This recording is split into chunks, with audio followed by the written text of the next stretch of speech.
O senhor falou um pouco sobre a sua atuação no Congresso e eu sempre acho muito curioso, eu acho até um pouco engraçado, embora seja triste, que o placar da eleição da bancada catarinense é sempre 15 contra 1, né? Sempre o senhor faz essa oposição ao governo Bolsonaro. Santa Catarina é um estado que eu, como muitas pessoas, não gosto de chamar de reacionário, de coisa, mas realmente, né, deu uma abraçada, tem esse parlamento aí, que essa bancada que tá com o governo. Como é que é a relação do senhor com a bancada catarinense? Como é que é essa minoria lá? Existe uma conversa? Como é que funciona? Sim, a gente se respeita, porque somos deputados de Santa Catarina. Muitos projetos que nos interessam, nós votamos junto. Quando é para Santa Catarina, as rodovias, a 470, 280, ferrovias, universidade, institutos federais. A gente monta uma estratégia de final de ano que vota orçamento, a gente se junta, ou maioria ou por consenso. Então, quando é Santa Catarina ser defendido, a gente se junta. Quando vem esses projetos ideológicos, esses projetos que retrocedem direitos, que rouba direitos, que expropria direitos do povo, como a reforma da Previdência, que foi um roubo, isso é um escândalo. Como é que deputados federais de Santa Catarina votam a reforma da Previdência que tira do povo trabalhador e põe lá para as Forças Armadas 49,2 bilhões? Lá eles crescem quando se aposentam, ganham mais do que o último mês.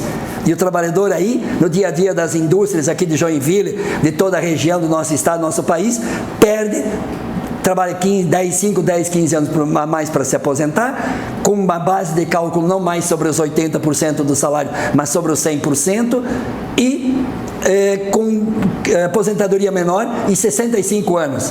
Um menino que começou a trabalhar aos 16 anos aqui, vai trabalhar 49 anos para chegar aos 65 e se aposentar. Você acha que isso é justo? Acho que eu sou professor de uma universidade, vou defender essa proposta? Nunca!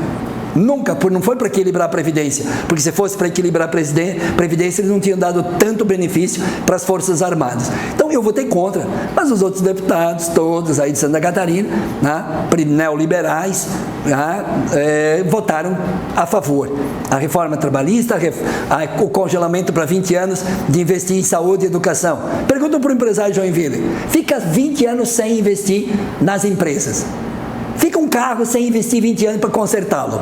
Na tua casa, Felipe, tu não consertaria, não faria manutenção?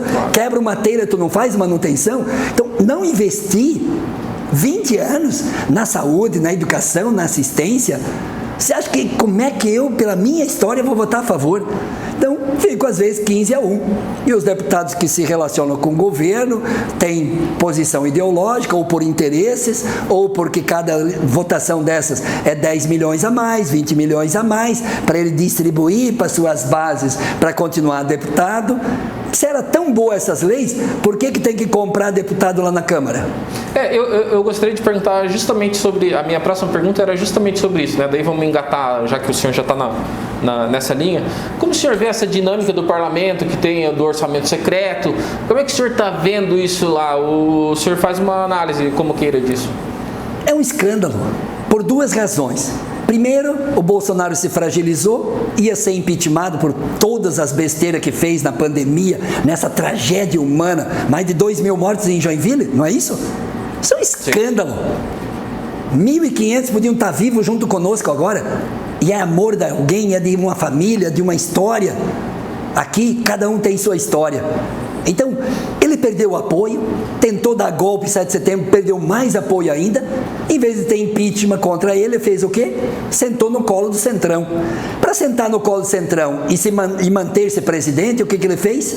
Negocia com o deputado os projetos que interessam ele, 10 milhões, 15 milhões, 20 milhões. E, por outro lado, fortalece o Lira, que é o presidente da Câmara, para o quê? Para ele fazer negócios com orçamento secreto, para garantir a governabilidade, garantir o presidente lá na presidência e com o parlamento fazendo orçamento e executando orçamento. Isso é um escândalo, isso inverteu tudo. Nem é parlamentarismo, é um parlamentarismo às avessas. Então, quando tem crise política, nesse caso, como teve lá atrás com a presidenta Dilma, o parlamento avança. avança sobre o orçamento, sobre o dinheiro. E agora avançaram de uma tal forma que é uma promiscuidade, orçamento secreto.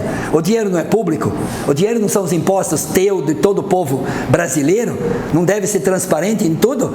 O Bolsonaro não era o que combatia a corrupção? Como é que faz o orçamento secreto? Teve máquinas lá que demandaram para o Estado que disseram que teve superfaturamento de 259% a mais. 259%? Que transparência é essa? Cada ato do governo fica sigilo para 100 anos. Tudo que é ato. Então não tem cabimento. Então esse orçamento secreto é um escândalo. Tem que mudar isso.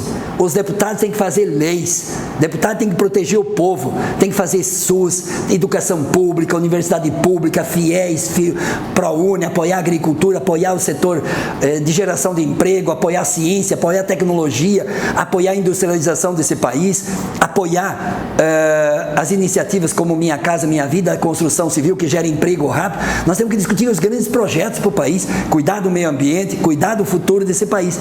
Fica lá distribuindo emendas, para quê? De forma secreta? Para reeleger esses políticos aí com esse perfil? Então tem muito deputado de Santa Catarina que votou, está se desgastando, mas tem lá aquela grana toda que vai distribuir para os seus municípios, suas lideranças, para continuar se reproduzindo. O povo tem que ficar atento e vigilante sobre isso que está acontecendo nesse país.